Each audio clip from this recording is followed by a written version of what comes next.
देशों में ये बंद है, 20 साल पहले बंद है, लेकिन भारत में धड़ल्ले से बिक रही। फालतू में ऐसी दवाएं हमारे यहाँ बहुत मिलती हैं। और एक उदाहरण देता हूं, हमारे यहाँ ऐसे बहुत सारे बच्चों के लिए बेबी फूड और बेबी पाउडर्स बेचे जाते हैं जो दुनिया में कोई नहीं बेचता, कहीं नहीं बिकते। हमारे देश में जो छोटे छोटे बच्चे हैं उनके लिए बेबी पाउडर के नाम पर बहुत सारे ब्रांड हैं, सेरेलक है, नेस्टम है, लैक्टोजन है, ये दुनिया में कहीं नहीं बिकते। अगर आप अमेरिका जाएंगे किसी दुकान में नहीं मिलेगा ये आपको, यूरोप में भी नहीं मिलेगा। अमेरिका यूरोप में तो हम लोग देखते हैं कि वहां बड़े बड़े शहरों में होर्डिंग्स लगाए जाते हैं और उन पर लोगों को समझाने के लिए लिखा जाता है baby powder not baby killer. वो कहते हैं कि ये बेबी पाउडर नहीं है, बच्चों को मार डाले ऐसी चीज। अमेरिका यूरोप में कोई अपने बच्चों को ये नहीं देता, नेस्टम, सेरेलक, लैक्टोजन, लेकिन भारत में पता नहीं कितने परिवारों में बच्चों को ये खिलाया जा रहा है। पैसे भी बर्बाद हो रहे हैं, बच्चे भी खराब हो रहे हैं। तो ऐसा हमारे देश में ये बहुत बड़ा घटाटोप है, घोटालेबाजी, रिश्वतखोरी में पूरा चिकित्सा व्यवस्था डूबी हुई है हमारी। और इस चिकित्सा व्यवस्था का एक कड़वा सच है, और मैं पहले से आपसे माफी चाहता हूं, लेकिन जरूर होगा। वो कड़वा सच ये है कि ये जितनी बेकार की दवाएं हैं, फालतू की दवाएं, इरेशनल, इररेलेवेंट मेडिसिन, जहरीली दवाएं, इन सबको डॉक्टर्स आपको लिखते हैं एक ही लालच में कि उनको कमीशन मिलता है इन दवाओं को बिकवाने में।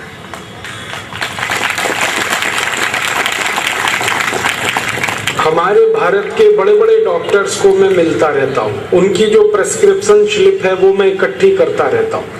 हमारे पतंजलि योग पीठ में आप जानते हैं कि हर दिन करीब 2-2.5 हजार मरीज आते हैं, और उनमें से ज्यादा मरीज ऐसे होते हैं जो अंग्रेजी एलोपैथी के चक्कर में सब बर्बाद करा चुके हैं। किडनी खराब हो गई, लीवर डैमेज हो गया, दमा हो गया, अस्थमा हो गया, अल्सर हो गया, पेप्टिक अल्सर हो गया, अंत में आते हैं हमारे यहाँ।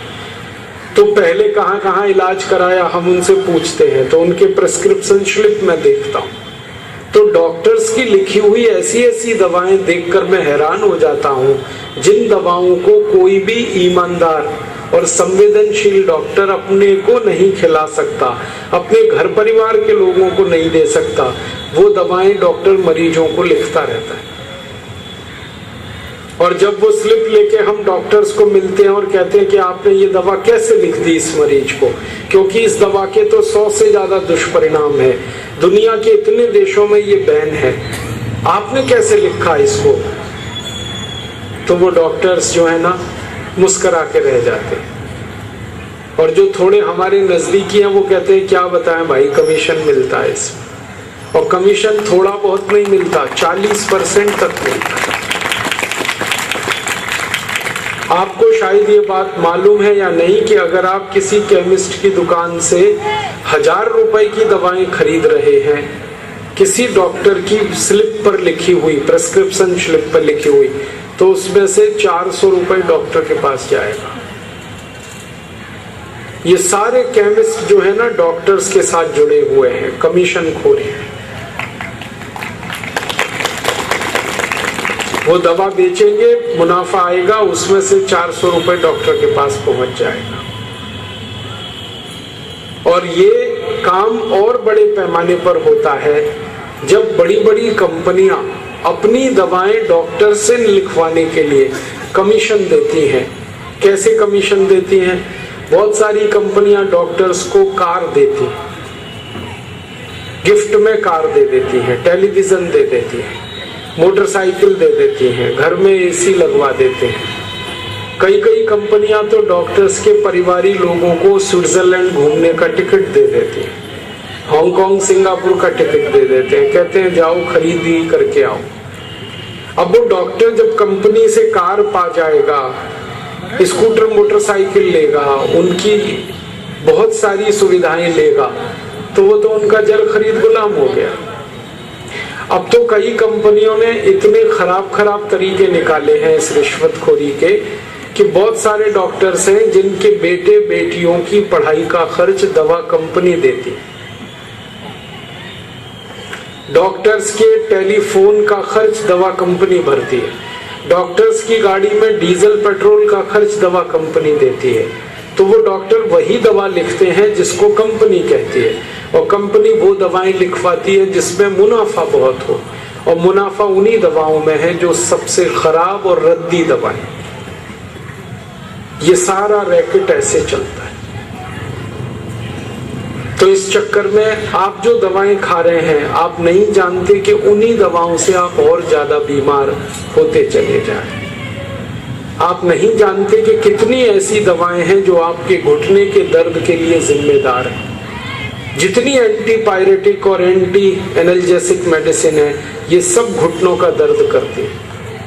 आपको गठिया होगा, संधिवात होगा, अर्थराइटिस होगा, ऑस्टियोआर्थराइटिस होगा, रूमेटॉइड अर्थराइटिस होगा, ये सब होता है। कितनी ऐसी दवाएं हैं जो आपको मोटापा लाती है। तो इसलिए मैं आप सभी से एक निवेदन करने आया, विनती करने आया कि आप बीमारी से नहीं, बेईमान डॉक्टरों से बचो। आप बीमारी से नहीं, ये बेकार की फालतू एलोपैथिक दवाओं से। ये दवाएं बहुत खतरनाक हैं।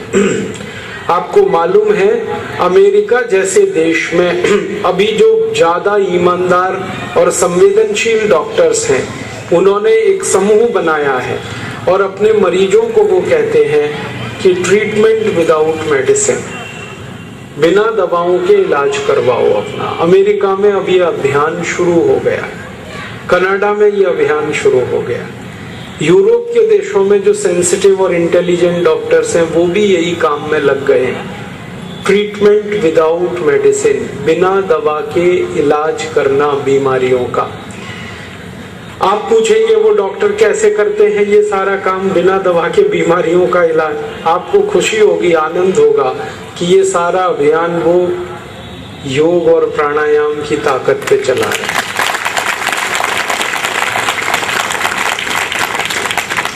अमेरिका, यूरोप में ऐसे सैकड़ों डॉक्टर्स हैं जो अपने मरीजों को प्राणायाम करा रहे हैं, योग करा रहे हैं।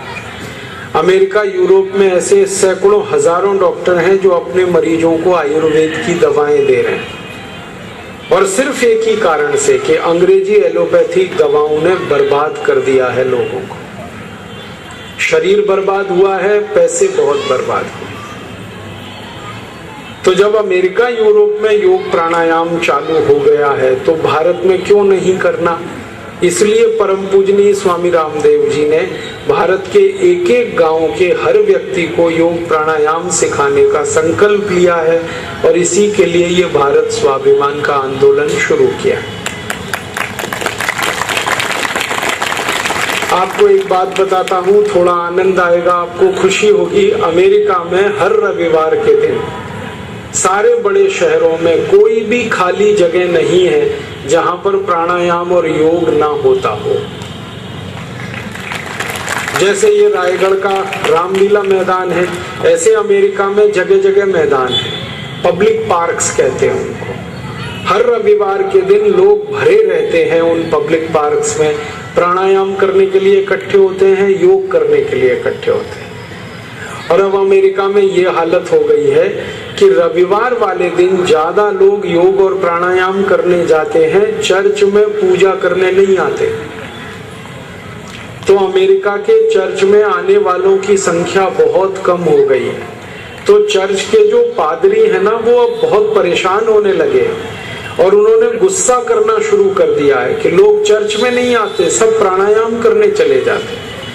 तो अभी अमेरिका के पादरियों ने आपस में मिलकर एक बयान जारी किया और ये कहा है कि जो लोग प्राणायाम करते हैं उनके शरीर में शैतान आ जाता है। ये कहा है। तो अमेरिका के जिन पादरियों ने ये बयान जारी किया कि जो प्राणायाम करते हैं उनके शरीर में शैतान आ जाता है, उन पादरियों के समूह का जो मुख्य पादरी है उसको अमेरिका के एक टेलीविजन चैनल पर बुलाया गया और उससे पूछा गया कि भाई कोई अगर प्राणायाम करता है, योगासन करता है, तो उसका शरीर तो पवित्र होता है और अच्छा होता है। आप बोलते हो इसमें शैतान आ जाता है, ये कैसे?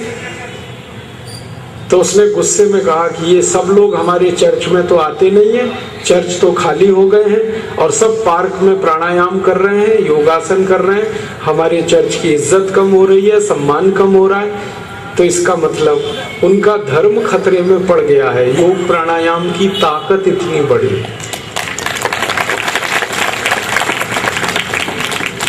जब अमेरिका में ऐसा हो रहा है, यूरोप में ऐसा हो रहा है, तो भारत में क्यों नहीं होना चाहिए?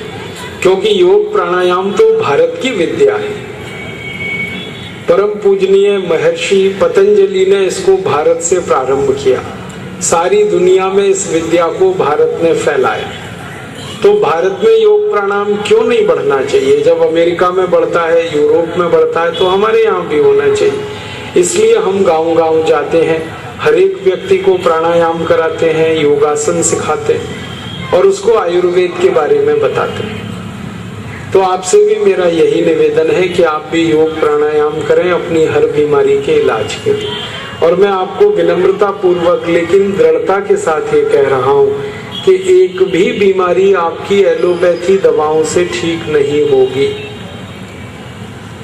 सामान्य बीमारियां ठीक नहीं हो पाती एलोपैथी में, तो गंभीर बीमारी तो कभी नहीं होती। अगर आपको सर्दी जुकाम हो जाए, आप कुछ मत करो, कुछ मत करो, बस गर्म पानी पीते रहो, 3 दिन में अपने आप ठीक हो जाए। लेकिन कोई एलोपैथी दवा अगर आपने खाई तो वो 10 से 15 दिन तक ठीक नहीं होगा, वही जुकाम। ये हाल है एलोपैथी का। तो आप ज्यादा फालतू एलोपैथी दवाएं ना खाएं, ये हमारा आपको संदेश है। और आप अपने जीवन में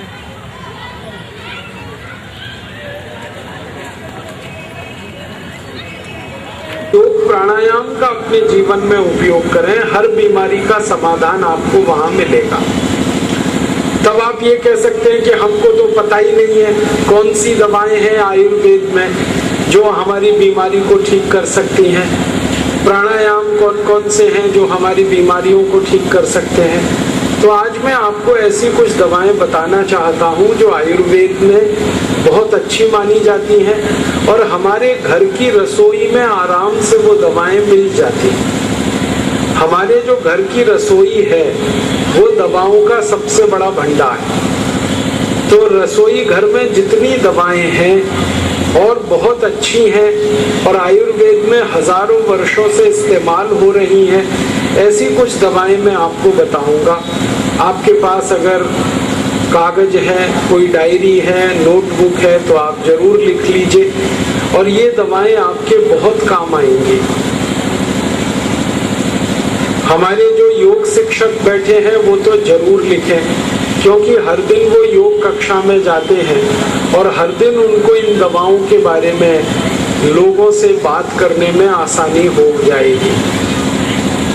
ऐसी क्या क्या दवाएं हैं हमारे घर में और योग प्राणायाम में कौन सी विधियां हैं जिनसे हम हमारी बीमारियां ठीक कर सकते हैं। मैं शुरू करता हूं डायबिटीज से, शुगर की बीमारी जो बहुत तेजी से बढ़ रही है इस देश में। 5 करोड़ 70 लाख भारतवासियों को शुगर हो चुकी है, डायबिटीज हो चुकी है और सरकारी आंकड़ों के अनुसार 3 करोड़ को होने वाली है। माने 8 करोड़ 70 लाख भारतवासी थोड़े दिन बाद इस बीमारी की चपेट में आ जाएंगे। और ये बीमारी जो है ना, साइलेंट किलर है। साइलेंट किलर का माने आपको चुपचाप मार डाले, ऐसी बीमारी है। अगर आपको डायबिटीज हो गई, शुगर हो गई, तो कभी भी आपको हार्ट अटैक आ सकता है, कभी भी कार्डियक अरेस्ट हो सकता है, कभी भी ब्रेन हेमरेज हो सकता है, कभी भी पैरालिसिस हो सकता है, कभी भी दोनों गुर्दे खराब हो सकते हैं, लीवर खराब हो सकता है। और अगर डायबिटीज आ गई है तो नपुंसकता तो कभी भी आ जाएगी, आंखों की रोशनी आपकी कभी भी चली जाएगी। बहुत खतरनाक है ये डायबिटीज, इसलिए इसके बारे में गंभीरता से आप इलाज करिए। इलाज क्या करना है? सबसे पहले आपको 5 मिनट हर दिन करना है भस्त्रिका प्राणायाम। सवेरे खाली पेट 5 मिनट आपको भस्त्रिका प्राणायाम